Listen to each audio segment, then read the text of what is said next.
Hello friends, welcome back to movie మంతనాలు. Recent గా Malayalam film industry నుంచి వచ్చిన మార్కో మూవీ చేసిన రచ్చ అందరికీ తెలిసిందే. Most violent movie of Indian cinema అని ఇండియా మొత్తం ట్రెండ్ అయింది ఈ మూవీ. రిలీజ్ అయ్యాక ఈ బజ్ వల్ల మలయాళంలోనే కాకుండా హిందీ అండ్ తెలుగు లాంగ్వేజెస్ లో కూడా సూపర్ హిట్ అయింది. అండ్ ఓవరాల్ గా 155 crores కలెక్ట్ చేసింది on a budget of 30 crores. చాలా మంది మార్కో ఫిల్మ్ ని యానిమల్ అండ్ కిల్ లాంటి మూవీస్ తో కంపేర్ చేస్తున్నారు. బ్రూటల్ అని చాలా హైప్ ఇచ్చారు ఈ మూవీకి. కానీ ఇవాళ ఈ వీడియోలో నా పర్స్పెక్టివ్ లో మార్కో ఎందుకు అంత హైప్ డిజర్వ్ చేయదు అని ఒక చిన్న అనాలిసిస్ చేస్తాను. ఎవరైనా ఈ మూవీ ఫ్యాన్స్ ఉంటే ఒకసారి ఆబ్జెక్టివ్ గా ఈ మూవీ అనాలిసిస్ ని చూడండి. ఇది కేవలం నా ఒపీనియన్ మాత్రమే.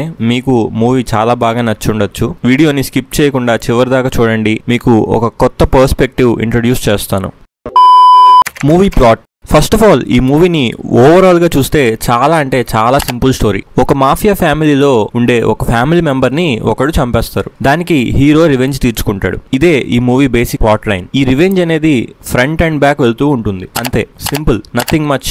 ఇది పెద్ద గొప్ప స్టోరీ అని కూడా నేను చెప్పను. కానీ నాకు చాలా తేడాగా అనిపించిన విషయం ఏంటంటే, ఫ్యామిలీ కోసం ఏదైనా చేసే మార్కో తన ఓన్ ఫ్యామిలీని మొత్తాన్ని సేవ్ చేసుకోలేకపోవడం, ఫ్యామిలీలో ఒక్కడని కూడా మిగల్చకుండా విలన్స్ చంపేస్తుంటే చూస్తూ ఉండడం తప్ప ఏం చేయలేకపోతాడు. ఈ ఒక్క పాయింట్ నాకైతే చాలా ఆఫ్ పుట్టింగ్ గా అనిపించింది. మీరు గుర్తు చేసుకుంటే విలన్స్ ఫ్యామిలీ మొత్తాన్ని చంపే సీన్ కి ముందే మార్కో దగ్గర ఒక 50-60 మందిని ఒక్కడే చంపేస్తాడు. కానీ ఇక్కడ మాత్రం తన ఫ్యామిలీని మాత్రం సేవ్ చేసుకోలేకపోతాడు. ఇది నాకైతే చాలా తేడాగా అనిపించింది. అండ్ ఫ్యామిలీ మొత్తం చనిపోయాక ఏదో సూట్ వేసుకొని విలన్స్ దగ్గరికి వెళ్ళి విలన్స్ అందరినీ చంపేయడం ఏంటి?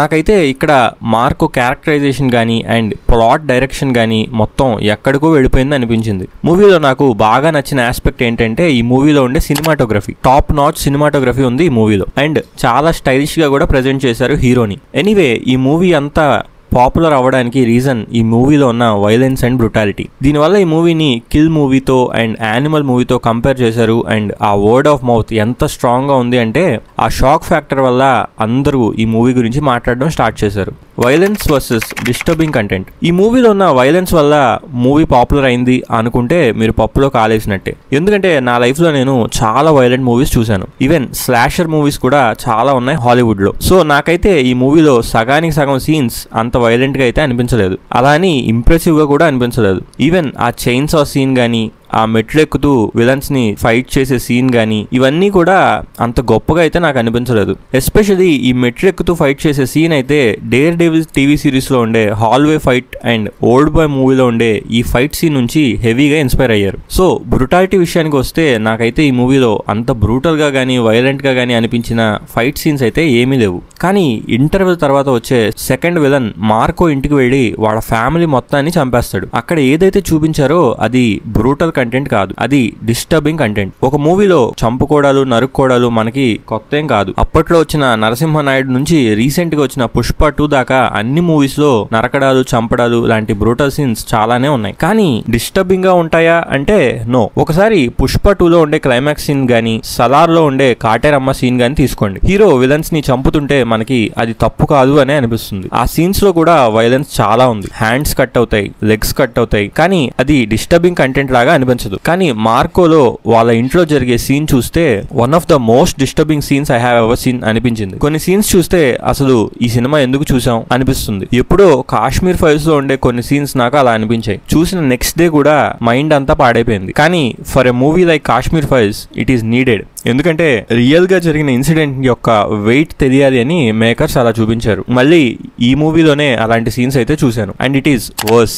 ఎప్పుడు మూవీ మేకింగ్ లో there is a line. Especially in Indian cinema ఆ లైన్ క్రాస్ చేసి మూవీస్ తీస్తే అది ఏదో ఎక్స్పెరిమెంట్ అని కాదు. It is bad for viewers. Imagine the mental weight you carry after watching a movie like Marco. Makers ఏముంది, 155 కోట్లు వచ్చాయి, ఇంకో 4-5 మూవీస్ ఎలాగే తీయచ్చు అని ఇన్స్పైర్ అవుతారు. మార్కోలో ఇలాంటి సీన్ ఉంది కదా, దానికి సెన్సార్ అప్రూవల్ కూడా వచ్చింది, మనం ఎందుకు ఇలాంటి సీన్స్ తీయకూడదని ఇంకో 4 మలయాళం డైరెక్టర్ స్టార్ట్ చేస్తారు ఇలాంటి మూవీసే. అర్జున్ రెడ్డి, కబీర్ సింగ్ మూవీలో ఉండే కొన్ని కాంట్రవర్షియల్ సీన్స్ కే అంత హడావిడి చేసిన ఆడియన్స్ ఇలాంటి మూవీకి ఎలా సపోర్ట్ చేశారు అసలు? నేనైతే ఎక్కడ ఆన్లైన్ లో గానీ బయట గానీ ఈ మూవీ మీద అవుట్ రేజ్ అయితే చూడలేదు. Why is it allowed on screen? అసలు ఈ సీన్స్ కి మన సెన్సార్ బోర్డ్ ఎలా పర్మిషన్ ఇచ్చింది? అసలు పిల్లల మీద అంత వైలెన్స్ ని ఎలా పర్మిట్ చేశారు? ఈవెన్ హాలీవుడ్ మూవీస్ లో కూడా పిల్లల మీద ఇలాంటి సీన్స్ ని ఎలా చేయరు. And makers always follow that line. I'm really disappointed in CB CBFC rating చెప్పాలంటే. ఇండియాలో రేటింగ్స్ గురించి చెప్పాలంటే ఓన్లీ 3 రేటింగ్స్ అయితే ఉంటాయి, U/A అండ్ ఏ రేటింగ్ అంటే ఓవర్ 18 ఎవరైనా ఈ మూవీ చూడొచ్చు. సలార్ కి